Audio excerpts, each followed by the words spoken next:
What's happening, guys? I finally got around to upgrading my Esky. I've been wanting to do this for quite some time just because the last Esky that I built was about 4 or 5 years ago now when I first started jet ski fishing. And when I first started, I didn't really have an idea of what I needed, so I put a whole lot of random stuff on there.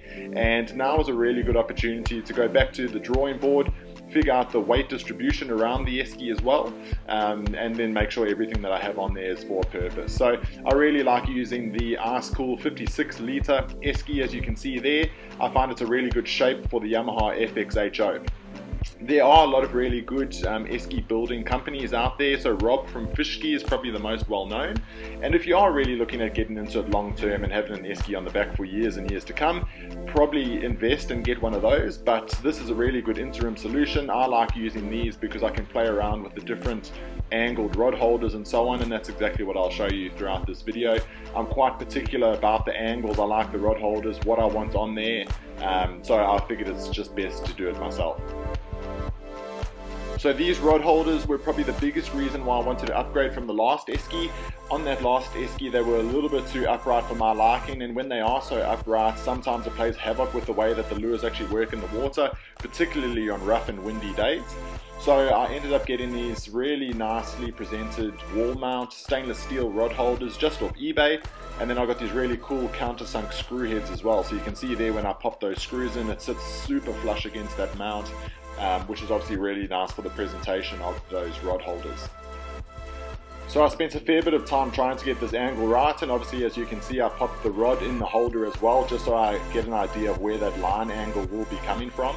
So you have to take into account as well that when the Esky is on the back of the ski, sometimes it sits at a little bit of a different angle. So I know on this particular Esky, the front sits a little bit higher than the back, so I had to take that into account as well when it actually comes to drilling in the holes. So once I had a fair idea of where I wanted that angle to be coming from, it's just a matter of getting that wall mount back against the Esky, popping a few marks in there with your Sharpie, and then double checking again. You do want to double check just in case you didn't line it up right first time around, because you don't want to be drilling unnecessary holes in the Esky. And then I also double checked the other rod in that holder as well. That rod's about 2 inches longer than the first rod. I do have particular sides I like running each rod on. Generally the rods will go in the exact same holders every single time, but just in case that angle changed drastically, I wanted to make sure that it wasn't going to implicate anything. After that, the fun part begins, so it's just a matter of drilling through your pre-marked holes. This is another reason why I really like this Esky. It's super easy to drill through, no heavy equipment needed, and before you know it, you've marked up your first rod holder. So after the first round of drilling, that's what you should see. Fairly simple process from there on in. You will obviously put the rod holder back on the holes, make sure they all line up. If it doesn't, you've done something horribly wrong. And then it's just a matter of getting those screws in there nice and straight.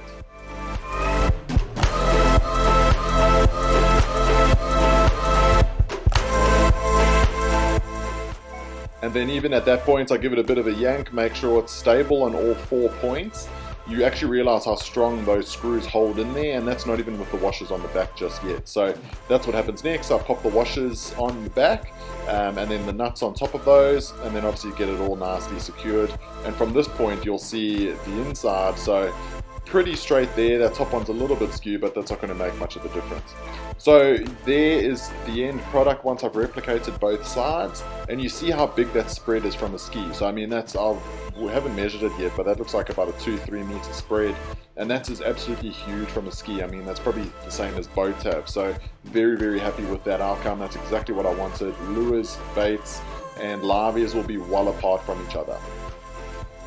And then this shows a comparison between the rod angles from the old Esky to the new Esky. So you can see how big that difference is there. So it doesn't seem like much when you tilt the rod angle slightly on the holder, but I mean, in terms of the actual end result, and by the time you get to the end of the rod where the line's coming from, it ends up being a fairly big difference. So that's pretty much stage 1 of the build complete. Both rod holders on there, pretty much a mirror image of each other, which is awesome. And then I've also pre-drilled the anchor point right dead center on that Esky. So the Esky build continues. I've been waiting a while to get a few of the bits and pieces for it. So I've waited a fair while for these stainless steel rod holders to come through, so they look pretty nice. So I've been marking them up on there, and I'll get them all sorted. Obviously the outrigger holders look good. And then I've got 2 more stainless steel rod holders for the other side, and I'll only really use these when I'm traveling to and from spots. So yeah, so I mean, they won't be used for actual fishing from. Hit all the circles with the Sharpie, and then when you take it off, you have your spots where to drill. So that's that sort of angle that the rod will be sitting out of, and that'll get the lures right out of the wash, and get them sitting along next to it quite nicely. So the last thing now I have to do is just get the back plates on. That'll tie from here down to these cleats here, and then yeah, we'll be all good to go. I've also tied on a tether just inside here to help the lid, and I've just teed it on there to one of the anchor points. But these hinges are not heavy duty hinges by any means, so when you're out at sea and you throw the lid back, at least it's pulling on that tether, not the lid, because the amount of hinges that are, or the amount of times I had to replace those hinges was absolutely ridiculous. So that will stop that happening. But yeah, otherwise it's looking good. Alright, so finished product, finally. It's been a little while in the making, but I'm very keen to give this a run. So as you can see, everything all washed up on the inside, particularly these front holders. I mean, they take a lot of pressure, so got really good washers on there, really good nuts. Likewise with everything really. I mean, you don't want to be replacing washers and bolts every couple months, so get really good stainless steel stuff. And then on the back here, you can see, put those 2 plates in. They pull down through to the cleats there on the back, and I mean, that's pretty sturdy. That's not going anywhere. Yep, quick loop in there for the pliers.